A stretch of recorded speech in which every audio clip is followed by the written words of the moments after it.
Chess friends, I hope you are doing well. Today, I want to share an incredible and wonderful game where LeelaZero played the King's Gambit against me. I will teach you the King's Gambit at a super high level, along with chess strategies and tactics. So, let's get started without wasting any time. LeelaZero initiated the game with e4, to which I responded with e5. She promptly played f4, initiating the King's Gambit. We played it at the highest level of chess. Typically, Black responds with bishop to c5, pawn to d5, knight to c6 or pawn to d6, all of which are viable moves. Let me illustrate what happens if Black plays bishop to c5 to control the diagonal. You can develop your knight to f3, and after d6, c3 can be played. This sets the stage for the d4 move. In one of our games, after queen e7 was played, indirectly attacking the e4 pawn, White swiftly responded with d4. After exchanges, the e4 pawn became vulnerable, easily captured by the black queen, creating a check. Instead of blocking with the bishop or queen, you can move your king to f2, creating a chess trap that's both superb and wonderful. The bishop can't recapture the pawn on d4 since it's well protected by my pieces. When the bishop retreats to ensure its safety, you can make a cunning move by playing bishop to b5, delivering a check directly to the king. Regardless of your response, my position remains advantageous. After I play rook to e1, you'll notice that your queen will be trapped in the middle of the board since it's pinned to the king, leading to the end of the game. Let's revisit the position. We observed that bishop to c5 isn't feasible, and other seemingly natural moves like knight to c6 and d6 are ineffective due to potential traps. Therefore, I chose to play pawn takes f4, embracing the King's Gambit.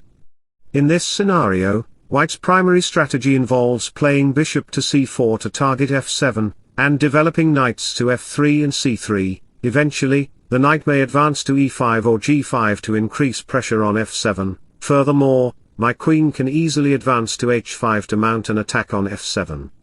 This outlines the core strategy of the King's Gambit. Additionally, White can later play pawn to d4 to establish control in the center. After LeelaZero played bishop to c4, I opt for queen h4, checking the king since the knight isn't on f3. After the king moves, some might think of playing bishop c5 to force checkmate in one move. However, I have a cunning move up my sleeve. Instead of defending with a knight or queen on f3, I can play pawn to d4, attacking the bishop on the board. At this point, your bishop should retreat to b6, and then I can play knight to f3, attacking the queen. Some might be tempted to move the queen to g4 rather than back to e7, but if you do move your queen to g4, I can execute a brilliant sacrifice by playing bishop takes f7, sacrificing the bishop, and if you capture it then knight on e5 will come to nightmare your king and queen.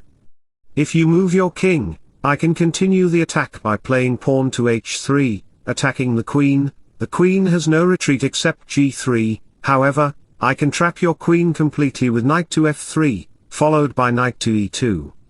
The queen has no retreat, and some may be tempted to capture my bishop on f7, but if you do, knight e2 can trap the queen, leaving only one square for her to go. Subsequently, I can play knight e5 check, forking your queen and king, leading to a decisive advantage for me. So, let me make a quote for you. Don't let your current circumstances make you think that you're not capable of creating a new reality for yourself. Returning to the position, bishop to c5 isn't possible, so I played knight to f6 to attack the pawn on e4. My opponent then played knight to f3, targeting my queen. Playing queen to g4 isn't feasible for the same reason, as White can sacrifice the bishop on f7, forcing your king to capture.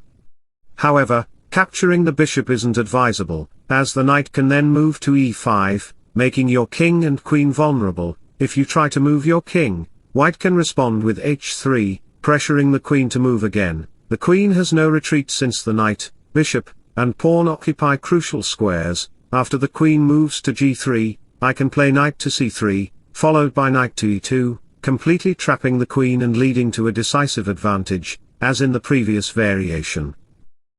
Going back, we've determined that queen g4 isn't feasible, leaving the queen with only one retreat square, h6. Subsequently, after white played knight c3, they're threatening to advance their pawn to d4. Some may consider playing bishop c5 again to activate the bishop's diagonal. However, white can then push their pawn to e5, targeting the knight and creating vulnerability in your position. Later, if black plays knight g4, threatening knight f2, putting pressure on the queen and rook, white can counter with the cunning move knight d5, attacking the c7 pawn. To defend, some might consider playing king d8. Following that, black want to proceed with knight f2. White can make a bold move by playing pawn to d4, directly targeting the bishop. After the bishop retreats, white can capture the pawn on f4, creating a burdensome and vulnerable position for black. Noticing that h3 is impending to trap the knight on g4 while the pawn is also threatened by the bishop, some may consider playing pawn to f6 to create space for the knight. However, white can make a spectacular move with knight to e6 check, attacking the king and queen simultaneously, leading to a decisive advantage. Regardless of where the queen moves, white can easily play queen to e2 to protect the bishop, prepare to push the pawn to d5, and trap the queen. This situation eliminates the possibility of castling for your king, making it highly advantageous for me. Returning to the position, I found that bishop to c5 was unfeasible due to the threat of pawn to d4 and pawn to e5. Therefore, I chose to play pawn to d6 to activate my knight and square bishop, aiming to develop my pieces and castle kingside. After d4 was played in the game, e5 followed, putting the knight under attack. I captured the pawn on e5, and LeelaZero didn't take it with the pawn due to the impending knight to h5 followed by knight to g3 check. That's why LeelaZero opted to capture with the knight instead, activating the bishop and attacking the f7 pawn.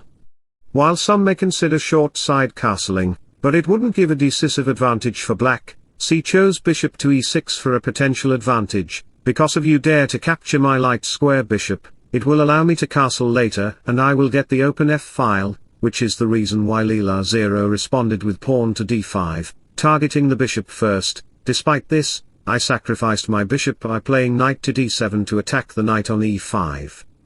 Though you might be tempted to capture with your knight, my bishop on e6 can recapture. After LeelaZero played queen to e2 to protect the knight, I moved my knight to h5, setting up a potential fork on g3, targeting the queen, king, and rook. If you dare to capture the knight with your pawn, then the rook on h1 will be vulnerable. That's why she first deal with this strategy by capturing the bishop on e6. After the knight g3 check happens in the game, the king moves up to e2, I mean f2. At this juncture, white actually played h takes g3, sacrificing the rook right away. After the king moves up, I capture the pawn on the g3 square. Some of you might think of capturing the pawn on g3, but it will lead to a decisive advantage for black. The diagonal will be open, where the queen can easily swoop in to join forces and attack the king. Therefore, queen h4 check will be lethal, and after king f3 happens, black will capture the knight. After the capture happens, black can easily capture the bishop on the c4 square, making the position completely vulnerable. Black will be completely winning the game, as they are material up.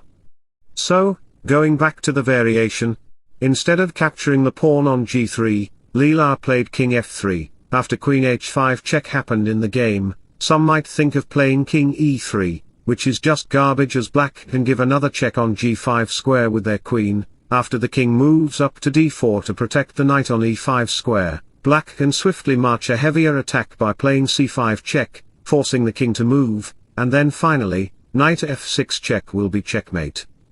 The king on the center of the board will be completely lost, and the game will be over. So, let me motivate you by making a quote.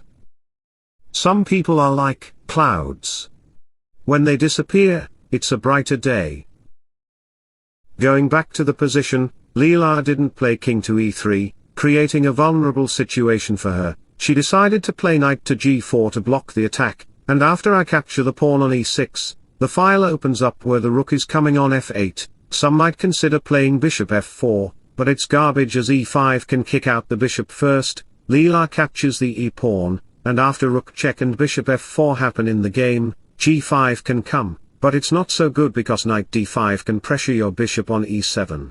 Which is why I play castle to sacrifice my bishop. Leela accepts my bishop sacrifice because she appreciates my gifts. I decided to go with g5 to attack the bishop on f4, after bishop e6 to pin down the knight on the king. Rook takes f4, king e3 and queen e8 happened in the game to attack these pieces. Some might consider queen takes g5, a natural looking move to attack the rook with king and queen. However, black can launch a heavier attack by playing rook f7, astonishingly pinning the bishop to the king. After queen h6 to protect the bishop, black strengthens their attack with rook takes e7, targeting the bishop. Your position becomes vulnerable with the king in the center of the board. Going back to the position, LeelaZero played knight d5, aiming at the rook. I captured her queen, and after she captured it, my king slide followed by rook d1, the knight on d7 is pinned, and the bishop puts pressure on it. So, what do you think black should consider in this position? I first executed a strategy by moving my pawn to h5, attacking the knight. You can see that the knight has no retreating squares, except one. However, knight h6 would lead to the rook coming to f6, making the knight and bishop positions vulnerable. After knight e5 happened in the game, I played a brilliant and cunning move. The knight on d7 is under attack, so I executed a mind-blowing strategy by moving my rook to e4, sacrificing it completely. After that, knight c5 follows to give her a check, and the rook on d1 falls due to a discovered attack after the king moves. White has 3 minor pieces while I have 1, but I have a rook, which is astonishing and incredible for me. After c6, the bishop moves back to attack the pawn, and the rook comes to b1. Leela played b4, and some might think of capturing the pawn on b4, but it would be completely losing as she can capture the pawn on c6. Subsequently, the knight can arrive at c6, supporting the king and rook, and she will completely win the game. At this point, we saw that rook takes b4 is not viable, which is why I played pawn to g4 to kick out the bishop. You might be tempted to play bishop to e2, but it's a completely rubbish and garbage move as black can play rook to g1, attacking the pawn. These 3 beasts and connected passed pawns can create a much weaker position for the white king, leading to a loss. Instead of moving back the bishop, Leela executed a higher attack by capturing the pawn on c6. After that, she immediately captured my knight on c5, trying to equalize the position. After rook g1 to attack the pawn, she should move back her king to a4, but she decided to play knight takes c6, which was a blunder move. Because after that, knight d4 happens, and I win the pawn on g2. My 2 pawns on the g-file and 1 pawn on h5 are creating a problematic situation for white. These connected passed pawns are just winning for me, and your 2 knights can't do anything.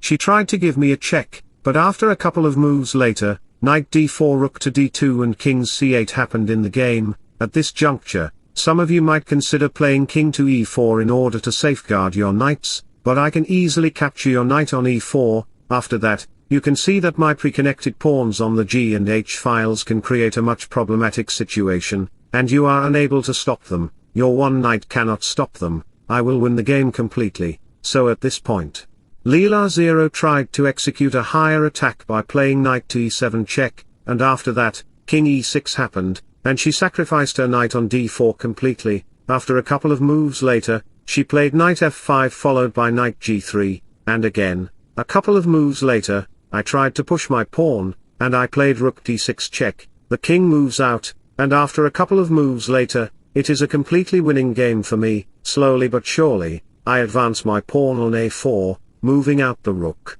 And the knight is coming on the way to d4 and c to try to protect the square. Gradually, I promote my pawn to the a1 square with a queen, and after a couple of moves later, you can see that my king and queen arrive and give a checkmate on b2. What a wonderful and amazing game. I hope you enjoyed the game very much. If so, then don't forget to like and subscribe to my channel. Wishing you all the best. Bye bye. See ya.